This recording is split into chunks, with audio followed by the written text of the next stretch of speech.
Imaginez une partie d'échecs où chaque pièce a sa propre volonté, où le roi peut décider de se sacrifier, où le cavalier peut trahir. Bienvenue dans la théorie des jeux. Et personne ne maîtrise mieux cet art que Lelouch V. Britannia, le génie rebelle de Code Geass. Aujourd'hui, on va décortiquer sa stratégie. Et vous allez apprendre à penser comme lui. La théorie des jeux, c'est une branche des mathématiques et de l'économie. Elle étudie les interactions stratégiques, mes choix dépendent de tes choix, et les tiens dépendent des miens. Lelouch ne gagne pas par hasard. Il gagne parce qu'il anticipe toujours les réactions des autres. Il transforme chaque conflit en un jeu aux règles claires, qu'il est le seul à maîtriser. Anticiper les choix des autres pour optimiser le sien. 1944, von Neumann et Morgenstern publient Theory of Games and Economic Behavior. Acte de naissance officiel, mais c'est John Nash qui, en 1950, révolutionne tout avec son célèbre équilibre. L'équilibre de Nash, c'est une situation où personne n'a intérêt à changer de stratégie, à condition que les autres gardent la leur. En bref, un point de stabilité. Lelouch, lui, ne cherche jamais l'équilibre. Il veut déstabiliser le jeu pour imposer son propre ordre. C'est là que sa génialité dépasse la théorie classique. Prenons un exemple concret. Dans l'épisode 1, Lelouch n'a aucune armée, aucun allié. Il affronte un régiment de Nightmares. Que fait-il? Il crée une asymétrie d'information. Il fait croire à Clovis que le train transporte des rebelles. Clovis envoie ses troupes. Pendant ce temps, Lelouch attaque le QG ennemi. Dans la matrice des gains, si Clovis ne croit pas et que c'est un vrai train rebelle, il perd la ville. S'il croit et que c'est un leurre, il tombe dans le piège.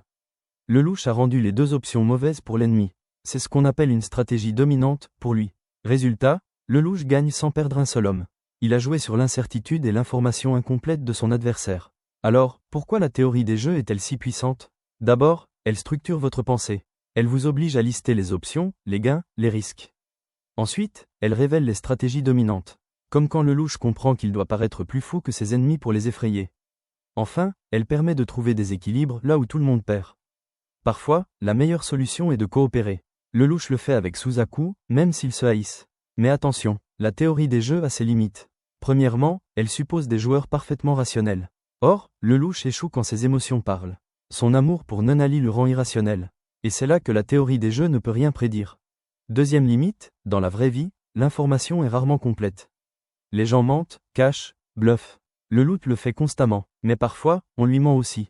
Enfin, la théorie des jeux peut devenir manipulatoire. Lelouch sacrifie des innocents. Il détruit des vies. Ce n'est pas un modèle moral. C'est un outil. À vous de savoir comment l'utiliser. Conclusion, le prix de la victoire. Lelouch a gagné la partie. En perdant tout. Sa vie, son honneur, son bonheur. Mais il a offert la paix au monde. C'est le niveau ultime du théoricien des jeux.